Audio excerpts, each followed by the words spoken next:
I cut it into like small pieces para to save.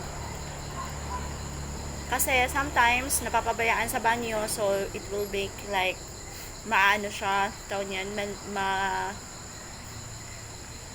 madaling maubos, kumbaga. So malulusaw sa tubig.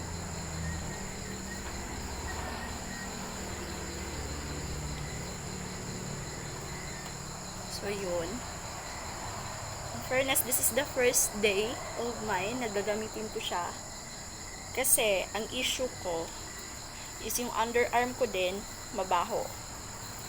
Dahil doon sa sabi nga nila jeans na daw namin, pero I don't know. Pero after ng pagpanganak ko sa aking nung nanganak na ako sa aking firstborn, eto na yung nangyari. Mabaho na yung kilikili ko, mas umitim, ganun. So yun.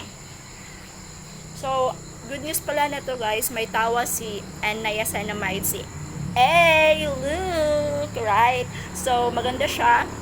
I appreciate the first day. Kasi nga, I am positive that it will be effective. Kasi effective naman siya sa mga previous na gumagamit. So, hey, look! Na? So, I'll try this one and I'll get an update afterwards. I will update you day by day before and after. So, this is the first day. So, marami akong pimple marks and marami rin akong pimples. So, mabaho pa yung, may amoy pa yung underwear. I mean, not underwear. Underarm rather. Diba? Joker. So, yun. Hey, look!